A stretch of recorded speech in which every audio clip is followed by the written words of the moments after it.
Financial Insider Weekly. I'm your host, Michael Gray, CPA.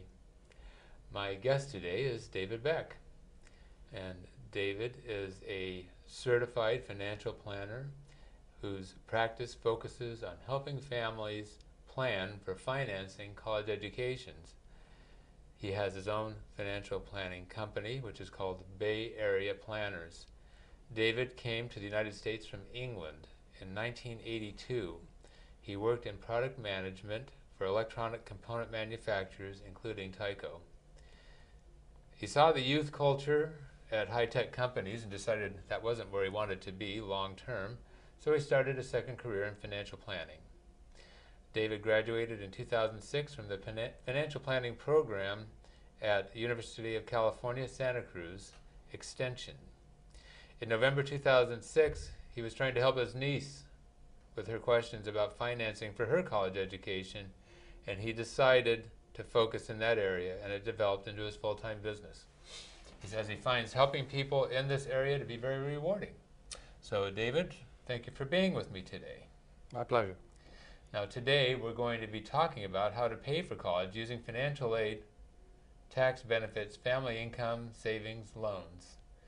So college financing is a challenge for many people. It's becoming a more expensive proposition. Now, as we get started in this is just an introduction to this area, and help is available for further guidance. But bear in mind, David invested a lot of time and so forth to learn about this, and so it's helpful to have a resource like that to help you out in the process. And anyway, there's also resources we'll talk about on the internet and so forth. So David, let's get started. So what are the main sources of money to help families facing a large college tuition bill? There's need-based financial aid, and then there's something called merit aid, which comes from the school itself. And then there are tax benefits. So the need-based financial aid and the merit aid, they're a little bit unpredictable. There are a number of factors. Some of those factors are under the control of the college, so you can't always predict those. The good thing about the tax benefits is that, driven by rules and regulations, that's very predictable. Well, sort of predictable, as we're going to talk about, because we have some benefits that have been there for us recently, and now as we get into this, there's more of a question mark as to whether they will be available, and so we don't have as much consistency as we'd like. Yes, some uncertainty that's involved. All right, well, let's talk a little bit about this issue of tax benefits for higher education. And so why don't we just go ahead maybe and try to list some of these that are available or have been available, might be available. Right. So for this year, that's tax year 2010. Just a couple of changes from previous years. There was something called the tuition and fees deduction, which was an above-the-line deduction on the first page of your tax return. That was for a deduction of up to $4,000. That didn't make it into 2010. Essentially, the benefit of that was replaced by something called the American Opportunities Credit. So that's not available this year, and may or may not come back next year. One other slight change was that in 2009, you were allowed in your 529 plan to make different investments on two occasions during the year. In 2010, we were back to just the once. So, okay. So a 529 plan, it's a special savings plan that parents can put aside for their children, and the income is not taxable provided the money is used for college education. That's correct. And so what they did was they classified as education expenses some items that weren't before. And maybe could you... Actually, what I was mentioning was 529 plans, because of their tax favored status, have some restrictions. One of the restrictions is you cannot trade in them like you would a regular account, a regular brokerage account. Yes. So the limitation, the idea is a sensible idea, is that the money is supposed to be for education. And it's long term. It's a long-term investment. You put it into into a particular mutual fund or plan, whatever is in there, and then you're supposed to leave it there, and you can only move it. Okay. You can only move it from one investment type to another investment type once per year. Okay. Because of the problems in 2008, 2009, these plans were going down in value.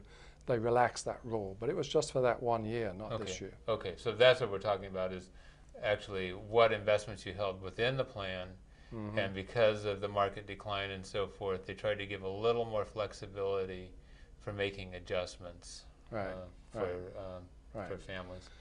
The other big uncertainty that we were talking about when we opened here is the expiration of the Bush tax cuts from 2001. Right. So there's a number of changes in education there. The Coverdell Education Savings Account, we've been able to put $2,000 a year into that since 2001. Right. This is like a special IRA for saving for college again. Yes, a special IRA type. It's based on an IRA. But that $2,000, if the Bush tax cuts expire, will go down to $500. Peanuts. Peanuts. So if that happens, what can you do? Say you opened one a couple of years back. Yeah. It's got $4,000 into it, but now you can only put $500 into it per year. It's not really ever going to amount to that much. Well, one thing is you can just roll it into a 529 plan. Okay. So that's one change. Right. Now, these Coverdell accounts, one reason why people like them is you had, I think, a little more flexibility as far as the type of investments that you could have in those plans. Yes. I mean, we were just talking about the 529 plan, limiting you to not just like a 401k style limited selection of investment funds, but only limiting you to making one transaction a year. Yes.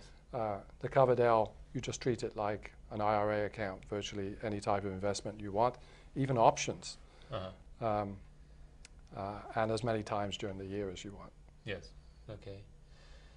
And so the Bush tax cuts, today is November 30th, folks, and so here we are at the end of 2010, and Congress has not decided yet what the heck is going to happen with this stuff. They're going to be negotiating during December, and God knows whether they're even going to come to a decision before next year. But anyway, so there are many provisions, including, of course, just tax rates that are up in the air right now. The tax rates is the simple thing to talk about, that the maximum rate for individuals may go from 35% to 39.6%. And the rate for capital gains from 15% to 20%. But that's the easy stuff that we can talk about in a sentence, but we've got hundreds of things that are affected by this, and so, so just be aware, and it makes it a little more difficult to plan, and even for us to talk about these things to some degree. Why don't we talk a little bit about the American Opportunity Credit? Yes, the American Opportunity Credit was introduced just over 2 years ago by President Obama, and it's a good credit. It's helping a lot of families in a number of ways. First of all, it's for more money. It's for $2,500 compared with the old Hope credit for $1,800. It goes to more families because the phase-out limit is higher, up to phase-out begins at $160,000 income or adjusted AGI for a family married filing jointly. So it goes to a lot more families than the old Hope credit. And then finally, part of it is refundable. $1,000 of the $2,500 is refundable. So a family that doesn't pay tax still gets the benefit of that $1,000. Yeah, so that's a really nice benefit for education. Right, and then on top of that, I forgot, it also applies in the junior and senior year of college. Yes. Whereas the Hope is only for the freshman and sophomore year. very useful credit, and that's due to expire at the end of the year as well. At the end of 2010. So unless Right. Congress does something, no more American Opportunity Credit, and then that's going to be replaced with, It would go back to the old Hope credit. okay. You know, we were talking about the uncertainty and how these educational aspects of the tax bills, you know, have a lower level of importance to the main ones, the personal income tax rates and capital gains tax rates and so on. I was looking to try and find what the approach is of you know, the Republicans as they come into the House now, and you know, will be the chair of these committees. I really can't. I really was unsuccessful in finding anything that would let me know, you know, what they're planning about these things. Yeah. There's a Republican senator, Senator Grassley, who is, you know, concentrates a lot on education, and what he wants is actually to extend all of these things. So that's, I guess, a hopeful sign. As is the fact that they were brought into life during the Bush tax cuts. So presumably, you know, Republicans are more in favor of continuing this kind of help. In fact, Grassley would actually increase the American Opportunities Tax Credit from $2,500 to $3,000.